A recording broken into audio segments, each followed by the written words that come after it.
la chaîne Je suis femme, la chaîne consacrée à l'édification de la femme. En tout cas, nous sommes en train de continuer avec notre série sur l'identification, parce que le but ici, c'est justement de pousser la femme à ressembler de plus en plus à son Créateur. Nous avons dit que la femme a été faite à l'image de Dieu et qu'il était très important donc de pouvoir s'identifier à son Créateur, et le chemin qui emmenait vers son Créateur n'était que Jésus, qui le seul qui est capable de nous emmener vers le Père pour que nous puissions le contempler, le connaître et nous identifier à lui. Et ceux qui ont eu la grâce de s'approcher vers Dieu vont se rendre d'accord avec moi que Dieu est saint. L'un des attributs de notre Créateur est la sainteté. Plusieurs versets dans la Bible nous parlent vraiment en tout cas de sa sainteté. Entre autres, le livre de l'Apocalypse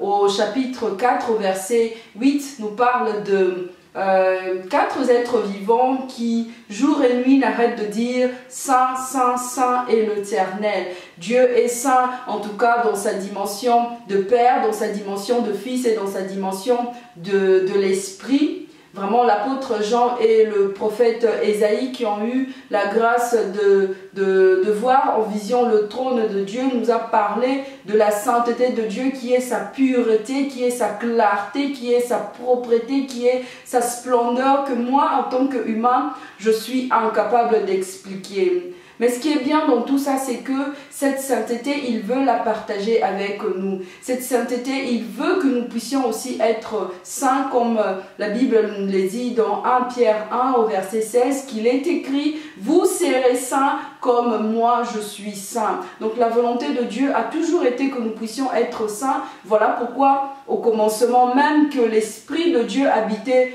dans l'homme. Mais malheureusement, l'homme et la femme avaient donc péché.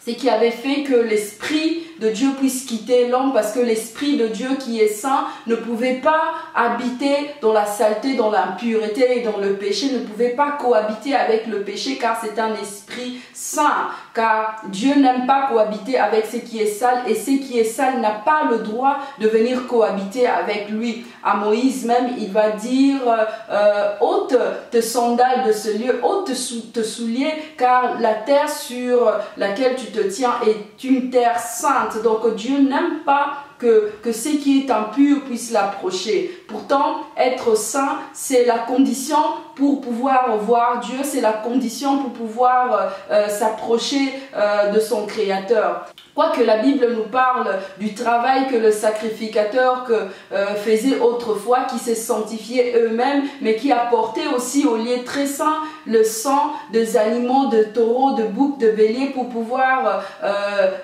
faire sanctifier le peuple. Mais ce travail n'était que un travail partiel, je dirais temporaire, pas partiel mais temporaire, et difficile à accomplir. Et pourtant, la condition reste la même pour voir Dieu, comme Hébreux 12, 14 nous dit que sans la sanctification, nul ne verra le Seigneur. Mais dans son amour, Dieu a dû mettre en place des stratégies, une stratégie qui était la meilleure. Mais comme autrefois c'était le sang qui était capable d'enlever le péché, qui était capable de sanctifier, c'était le sang des animaux, le sang des agneaux. Il y a eu un agneau sans tache, il y a eu cette fois-ci le sang un sang de la race pure qui a été offert à la croix de Golgotha. Je cite Jésus-Christ de Nazareth, qui a donc versé son sang pour que nous soyons désormais, pourvu que nous croyons en lui naturellement, mais que nous soyons vraiment désormais sanctifiés pour une fois pour toutes. Le oint de Nazareth avait donc donné son sang et est mort, ressuscité. Aujourd'hui, il est assis à la droite du Père. Il continue donc à intercéder pour notre sanctification. Alors la volonté de Dieu est donc que nous soyons vraiment sanctifiés, mais et que nous puissions le représenter par cette clarté, par cette sanctification qu'il nous a offert gratuitement à travers Jésus-Christ.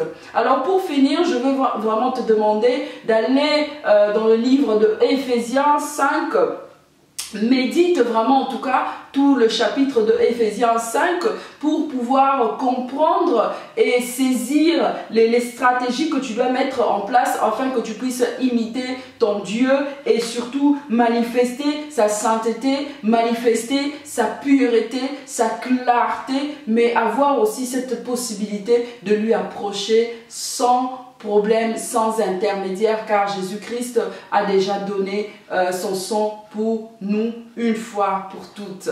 Vraiment, j'étais contente de partager ces petits mots avec toi. Sanctifie-toi, copie donc ton Créateur qui est saint, sanctifie-toi pour que la sainteté de Dieu puisse désormais demeurer en toi. Quant à moi, je te fixe un prochain rendez-vous très bientôt. Et sois béni.